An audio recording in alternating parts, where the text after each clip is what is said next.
A car accident left the wealthy businessman completely paralyzed. His girlfriend promptly left him to marry his best friend. Though he tried desperately to hide his resentment, there was nothing he could do about it. After the accident, Will lost everything except his millions. He could no longer enjoy life like an able-bodied person. He became cold and withdrawn, refusing to communicate with anyone. His parents were heartbroken. They wanted to hire a caregiver for Will, but he deliberately drove away every candidate. None lasted more than a week. The next applicant was a young woman named Louisa. When she first arrived at the mansion, her skirt unexpectedly split. To hide her embarrassment, she quickly tied her jacket around her waist. Her quick thinking impressed Will's mother, who hired her on the spot. When Louisa first saw Will's horrifying appearance, she was terrified only to discover it was just his cruel prank to scare her away.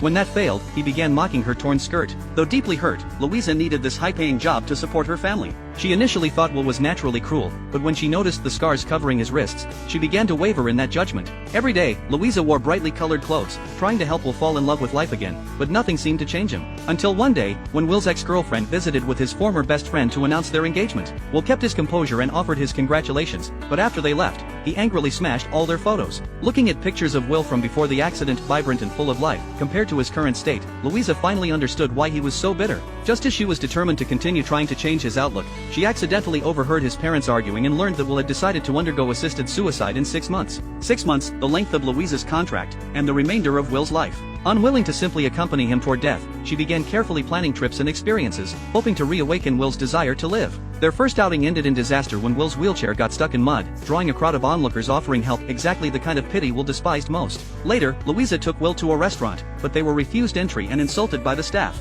While Louisa angrily confronted the servers, Will felt deeply humiliated and just wanted to escape. Despite these setbacks, Louisa refused to give up. She arranged a beach vacation where, on a beautiful shoreline, Will encouraged Louisa to try diving and experience a freedom he could no longer enjoy. That night, they danced on the beach and shared a passionate kiss in the glow of a bonfire. Will confessed that Louisa had become his only reason for wanting to wake up each morning. Louisa thought she had finally changed Will's mind, but he still intended to go through with the assisted suicide. He had fallen in love with her, but he couldn't bear the thought of being a burden to her for the rest of her life.